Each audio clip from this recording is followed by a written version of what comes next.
Assalamualaikum warahmatullahi wabarakatuh. Selamat pagi anak-anakku. Sekarang kalian ketemu lagi dengan pelajaran matematika. Untuk pagi hari ini kita lanjutkan yaitu bab 2 tentang koordinat kartesius. Di dalam mata pelajaran matematika, sistem dari koordinat kartesius dipakai dalam menentukan setiap titik di dalam bidang dengan memakai dua bilangan yang biasa disebut sebagai koordinat X dan juga koordinat Y dari titik tersebut. Koordinat X sering juga disebut sebagai absis. Ya, perhatikan titik itu terdiri X, Y ya. Koordinat X sering disebut sebagai absis yang depan itu nanti, sementara untuk koordinat Y sering disebut juga sebagai ordinat, yang Y sebagai ordinat yang belakang. Untuk mengartikan koordinat dibutuhkan dua garis berarah yang tegak lurus satu sama lain, sumbu X serta sumbu Y, serta panjang unit yang dibuat tanda-tanda pada kedua sumbu tersebut. Sekarang kita mengenal kuadran koordinat kartesius. Di sini ada 4 kuadran. Yang pertama kuadran yang pertama ini kuadran 1. Itu besarnya antara 90 derajat di sini nih. Nah, ini yang saya panahnya ini. Sumbu X ke atas tegak lurus dengan Y untuk 90 derajat. Ini besarnya 90 derajat. Untuk X dan Y posisinya positif. Ini X ini 1, 2, 3 dan seterusnya positif ke arah kiri ya, ini ya positif semua. Terus yang Y nya ke atas ini positif juga. Maka di sini kuadran pertama nilainya X dan Y positif semua. Absis itu X, Y itu ordinat, X, Y, absis, Y, ordinat semuanya positif. Nah, ini sekali lagi kita terangkan kuadran pertama X, Y. X ini diartikan absis, Y diartikan ordinat, semuanya positif. Letaknya pada kuadran 1 yang besarnya antara 0 sampai 90 derajat. Adapun kuadran yang kedua ini besarnya antara 90 derajat sampai 180 derajat. Ini, nah ini yang saya garis ini. Ini 90 derajat sampai 180 derajat. Posisi kuadran 2 untuk X dan Y, mohon diperhatikan ya. X-nya negatif karena ke arah kanan ya, negatif semuanya, negatif berarti X negatif. Sedangkan Y ke arah atas ini positif. Dengan demikian posisi pada kuadran 2 untuk X itu negatif atau absisnya negatif, Y atau ordinatnya positif ya. Sekali lagi X, Y pada karo absis, ordinat. X-nya negatif, Y-nya positif. Nah ini tadi besarnya kisaran antara 90 derajat sampai 180 derajat. Ini letak pada kuadran 2. Sekali lagi X-nya negatif, Y-nya positif. Pokoknya di sini ini X mesti negatif, di mana saja negatif X-nya ini ya. Y-nya positif karena Y ke atas. Itu letak atau posisi kuadran 2. Dan yang ketiga, kuadran 3 ini besarnya antara 180 derajat sampai 270 derajat ini. Nih ya, terus 80 sampai ke sini tuh 270. Karena pertama ini kuadran 90 derajat, ini 90 derajat berarti 180 derajat tambah 90 derajat lagi berarti 270 derajat ini besarnya. Berarti posisi pada kuadran 3 ini kalian perhatikan X-nya negatif, ini X negatif semua karena nanti ke bawah tempatnya ya. Dan yang Y juga negatif karena Y negatif. ke bawah, yang X positif, X negatif ke kanan ini ya. Ini berarti nanti posisi kuadran 3 X-nya negatif, Y-nya negatif, atau absisnya negatif, ordinatnya negatif. Ini letak kuadran 3 yang besarnya antara 180 derajat sampai 270 derajat. Posisinya adalah absisnya negatif, ordinatnya negatif atau X negatif, Y negatif. Ini letak kuadran ketiga. Dan yang keempat, ini kuadran keempat ini besarnya antara 270 sampai 360 derajat. Nih ya, 270 berarti begini ya, hitung. Nah, ini begini. Nah, 270 sampai 360. Kalau dibuat berlawanan dengan arah jarum jam ini berarti akan menjadi lingkaran 360 derajat. Tapi letak kuadran 4 besarnya antara 270 derajat sampai 360 derajat. Adapun posisi kuadran 4 ini diperhatikan ya, X-nya positif, Y-nya negatif karena X posisinya ke kiri kan negatif, positif X. Nih positif semua. Sedangkan Y-nya negatif ke bawah. Dengan demikian letak kuadran 4 ini X atau absisnya positif, Y atau ordinatnya negatif ya. Ini berarti posisinya walian dengan kuadran 3. Kalau 3 ini negatif positif, sekarang positif negatif ya, gampang ini. Kuadran pertama positif positif, kuadran keempat negatif negatif, walian. 1 dengan 3 walian, negatif positif positif, yang ketiga negatif negatif, yang kedua dan keempat juga balikan. Yang kedua X-nya negatif, sini X-nya positif, ini Y-nya positif, X-nya Y-nya negatif. Ini ya, ini perlu dihafalkan karena kalau kalian nggak hafal ini jelas nanti salah mengerjakannya. Ini gambaran tentang kuadran 1, 2, 3, dan 4 posisinya seperti tadi yang saya katakan. Untuk selanjutnya perhatikan ini gambar ini, kamu perhatikan. Saya punya gambar seperti ini ya, ada titik 00, titik 23, titik min 31, titik min 1,5, koma min 2,5. Dari keterangan ini perhatikan, dari gambar di samping bisa dijumpai terdapat 4 titik yang sudah ditandai antara lain min 3,1, 2,3, min 1,5, min 2,5, dan 00. 00 ini pusat sumbu, asal sumbu ya, pusatnya di 00. Titik 00 disebut juga titik asal atau titik pusat. Ini ya, pusatnya ini di sini. Jalannya titik selalu lewat ini, lewat pusat ini. Hitungnya dari pusat ini. Ya, seperti ini. 23 dihitung dari sini. 1, 2. Nah, ini berarti melangkah dari pusat ke kiri ya, ke kiri sepanjang 2 satuan. Ini terus ke atas 3 satuan, berarti titiknya 2,3, 2 untuk X, 3 untuk Y ya. Ini langkah seperti itu. Juga dari gambar di samping juga bisa kita lihat bahwa ya, sebelum kedua sumbu bergerak lurus sama yang lain, maka bidang XY akan berbagi menjadi 4 bagian yang disebut sebagai kuadran tadi, seperti tadi yang saya terangkan tadi. Hal tersebut dapat dilihat pada gambar di atas dengan ditandai tanda titik min 31. Nah, ini dan 2,3, min 1,5, min 5, min 2,5. Ini maksudnya posisi tempatnya di kuadran 1 bagaimana, di kuadran 2 bagaimana, di kuadran 3 bagaimana. Nah, ini saya jelaskan lagi.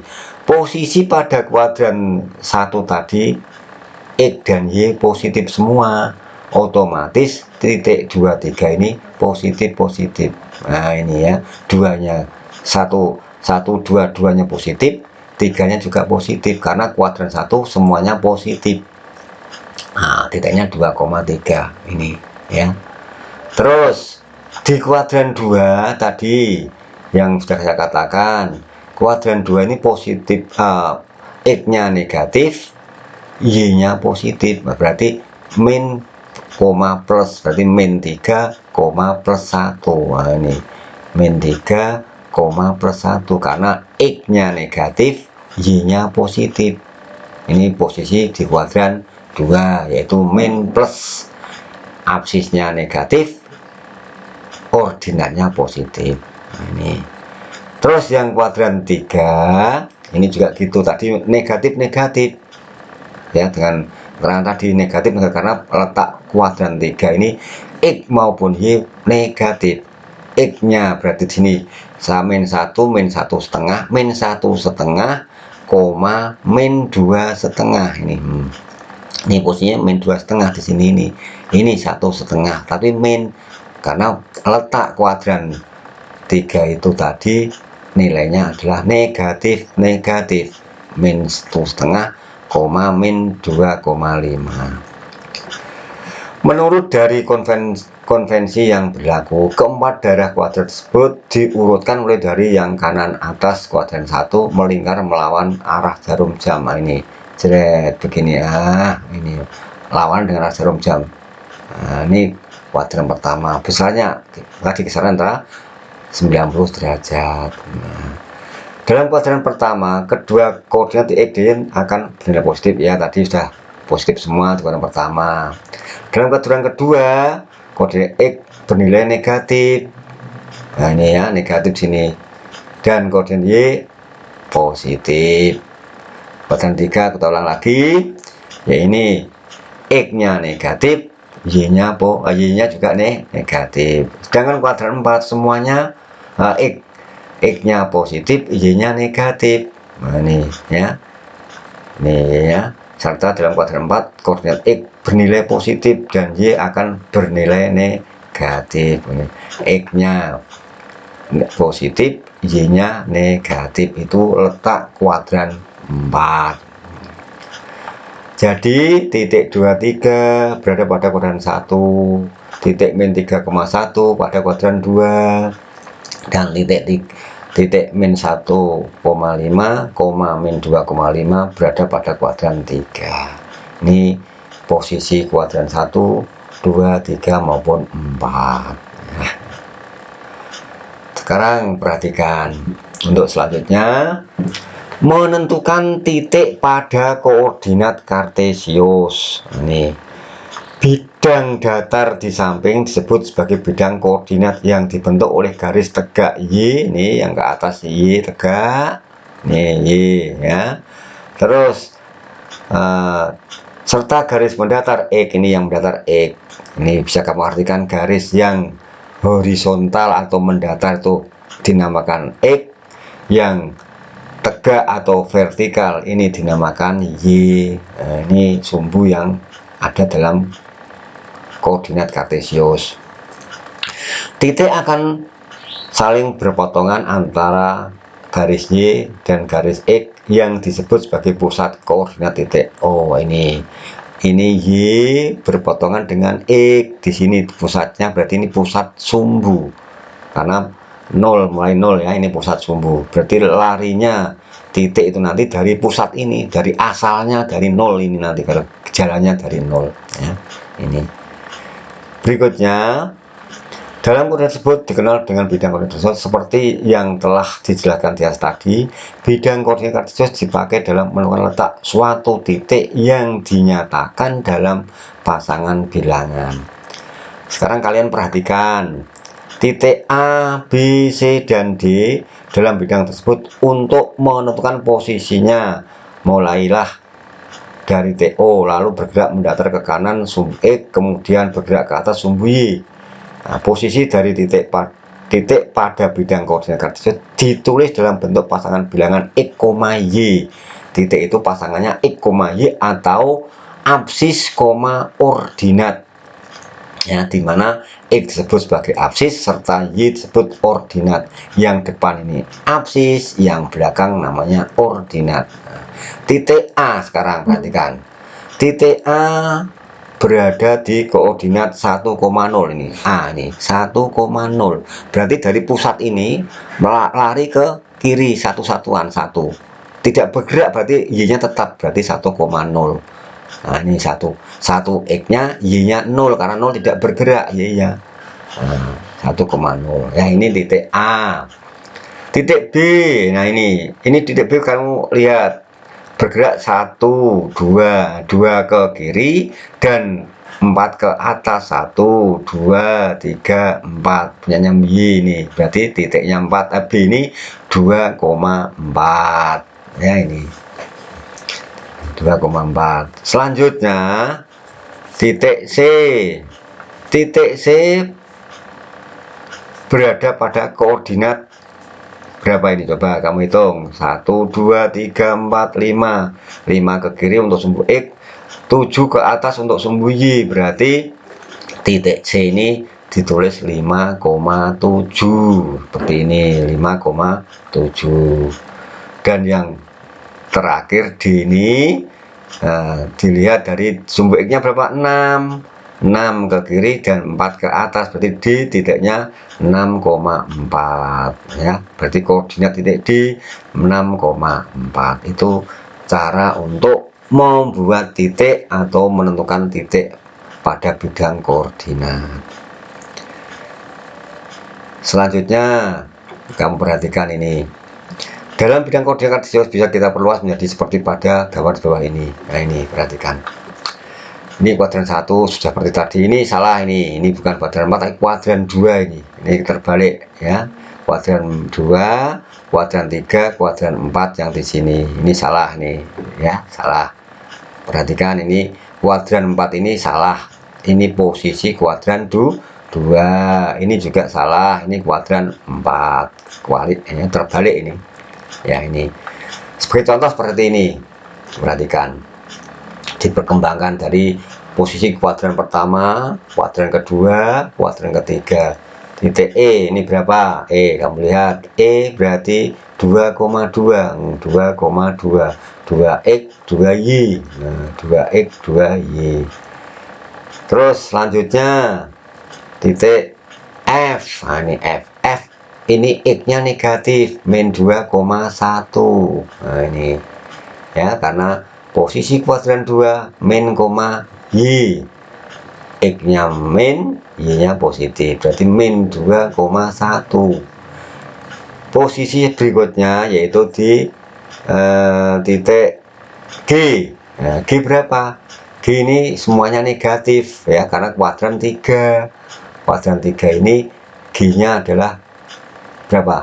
Min 3, min 3. Ini min 3, min 3. Didapatkan dengan bergerak mendatar dari ke kiri. Diawali dari titik O ini ya, 1, 2, 3. Nah, berarti min 3. Ini juga gitu. 1, 2, 3, tapi negatif, berarti titik G ini koordinatnya adalah min 3, min 3 ya. Perhatikan semuanya jalannya dari pusat O ya. Diulang lagi, jalannya min 3, bergerak dari sini 1, 2, 3, berarti min 3 ke bawah 1, 2, 3, berarti min 3, min 3 ini ya. Ini cara menentukan koordinat pengembangan pada kuadran 1, 2 maupun kuadran 3 ya. Ini sekarang saya beri contoh soal ya. Contoh soalnya ini perhatikan, mudah-mudah ini. Ordinat dari titik A yaitu 9,1 adalah berapa? Ini ordinat. Nah, ini.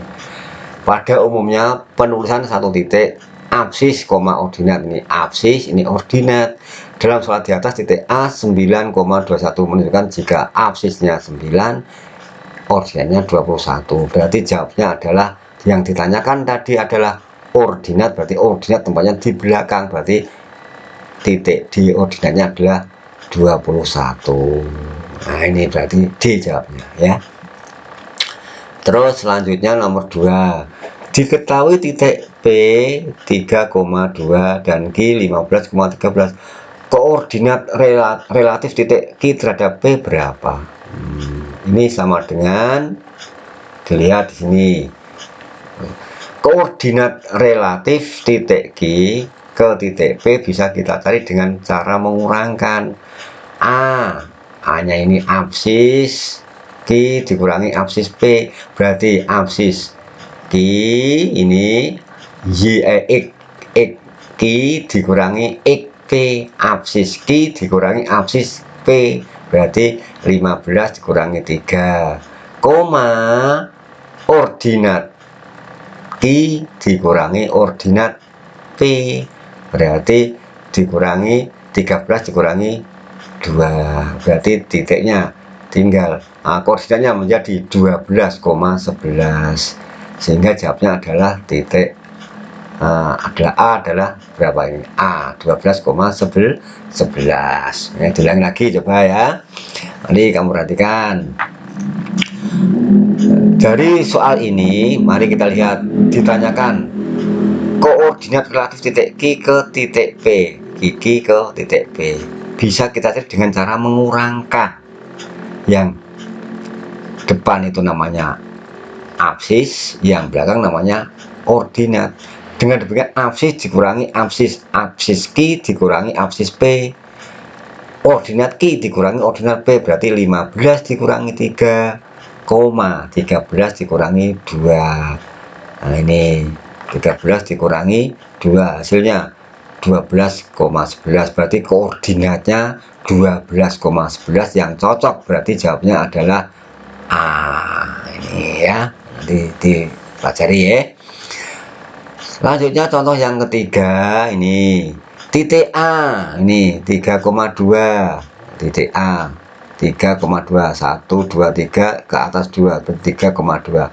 B titik 0,20, 0,20 nya X tetap 2 nya Y 1 2, berarti 0,2, dan C nya min 5,2, min 5,2 berarti ke kiri 5 berarti negatif, ke atas 2 berarti min 5,2 titik C ini. C ini posisinya min 5,2 karena berada pada kuadran yang kedua, min plus nilainya ya ini. Sekarang yang dilewati oleh garis P, apabila garis Q merupakan garis yang sejajar dengan garis P ini sejajar dengan garis Q nanti. Sedangkan garis Q akan sejajar dengan garis apa?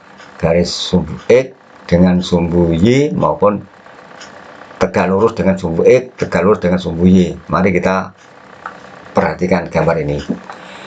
Dari pertanyaan ini ya, perhatikan, merupakan titik-titik yang dilewati oleh garis P. Berarti titik C, titik B, titik A ini lewat pada garis P. Nah, ini ya, lewat garis P.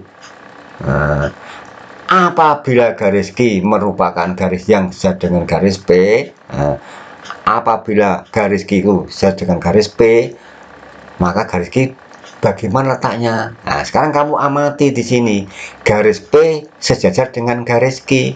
Nah, ini sejajar ini ya, garis P ini, garis P ini sepanjang ini garis P. Nah, ini hijau ini P sejajar dengan garis X ini merah ini. Padahal permintaannya P sejajar dengan Q, otomatis Q sejajar dengan X, sama. Tempatnya di sini bisa, di sini bisa, yang penting sejajar dengan X. Dengan demikian yang paling tepat jawabannya adalah A, yaitu garis Q akan sejajar dengan sumbu X. Itulah jawaban yang diminta pada soal nomor 3. Sekarang nomor 4, mohon diperhatikan, ini tetap masih menentukan titik ya.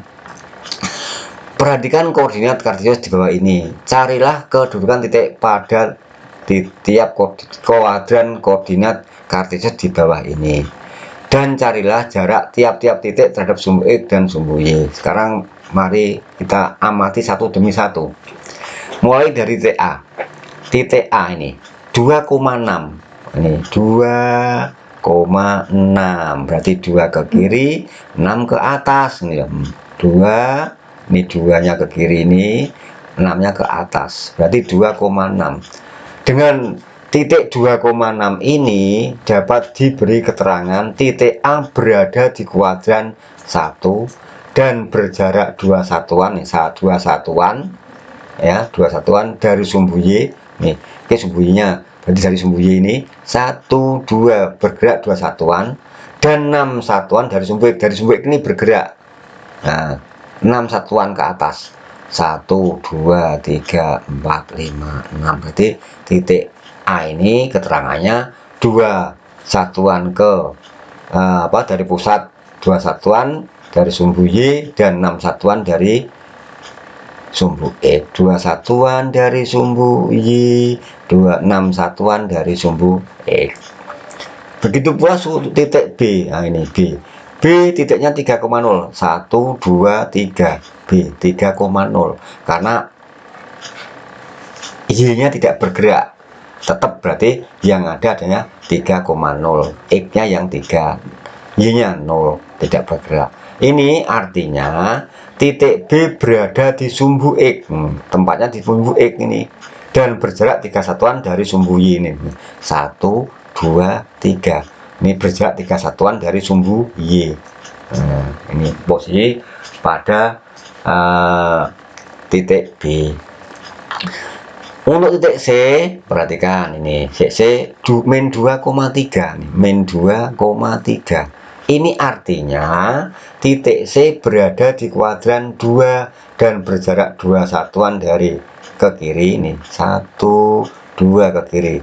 Nah, dan Y ke atas 3 satuan, 1 2 3.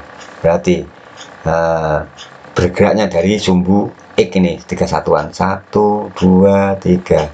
Nah, berarti titiknya min 2,3. Berikutnya titik D. Nah, mana D? Nah, D ini. D ini titiknya berarti 0,4. X-nya diam, 4-nya adalah Y bergerak ke atas, 1 2 3 4. Dengan demikian titiknya 0,4. Nah, artinya bagaimana? Titik D berada di sumbu Y. Ini tempatnya ini tengah-tengah sumbu Y. Ya, ini sumbu Y dan berjarak 4 satuan dari sumbu X. Berarti sampai di sumbu X 4 satuan. Ini mulai pusat nih. 1 2 3 4. Nah, ini ya. Bedanya dengan ini tadi lain loh. B di sumbu X, kalau D sumbu Y.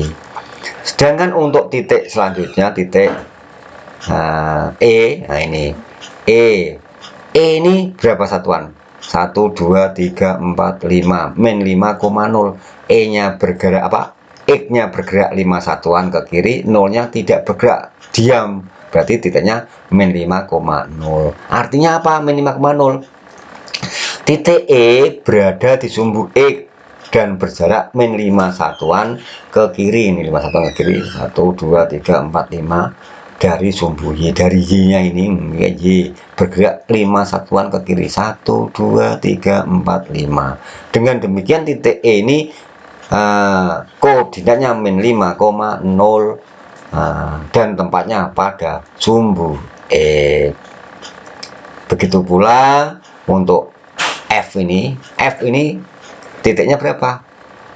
Min 5, min 3 karena di kuadran 3 posisinya negatif semua, min. Ya, artinya apa? Min 5,3. Titik F berada di kuadran 3 dan berjarak 5 satuan ke kiri dari sumbu Y dan min 3 satuan ke bawah dari sumbu E. Berarti negatif.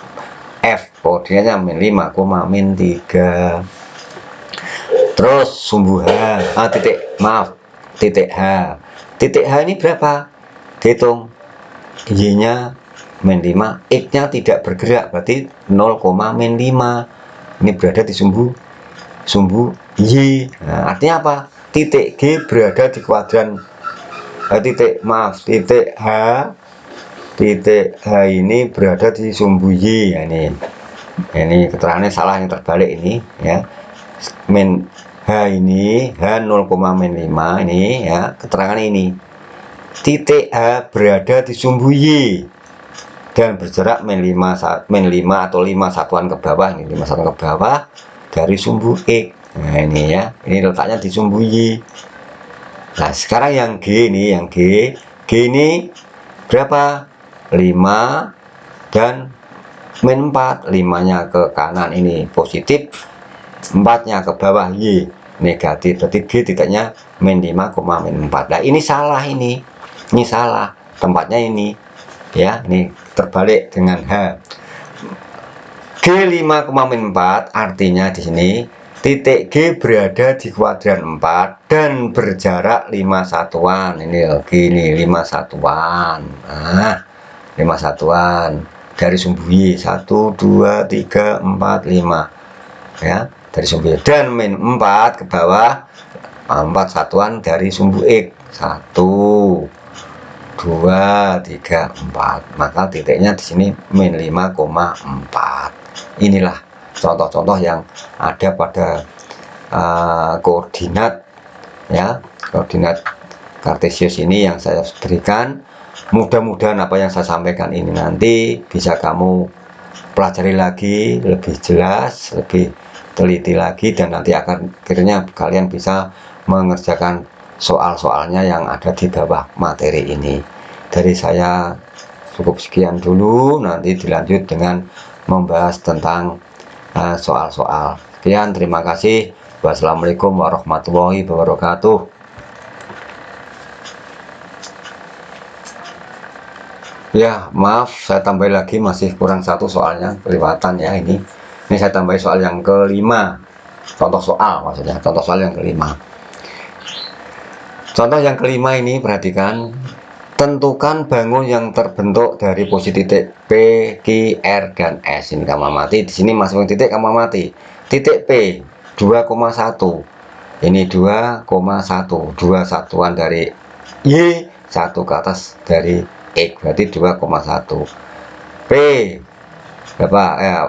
P ya, P ini P 2,1. Q-nya berarti 4,1. R-nya berapa ini? R-nya 4 ya, 4,-1. Dan S-nya adalah 2. Ini 2,-1. Nah ini bentuk dari titik-titik yang terbentuk dari titik P, Q, R, S ini menjadi suatu bangun. Bangun apakah kira-kira ini? Kamu lihat, ini 1, 2, 1, 2. Berarti bangun apa? Bangun persegi ya, karena sama 1, 2. Ini 1, 2, 2 satuan. Berarti bangun ini yang dibentuk oleh titik P, Q, R, S merupakan bangun apa? Bangun datar yang namanya persegi dengan 2 satuan. Ini tambahan kami ya, mudah-mudahan bermanfaat. Sekian, terima kasih.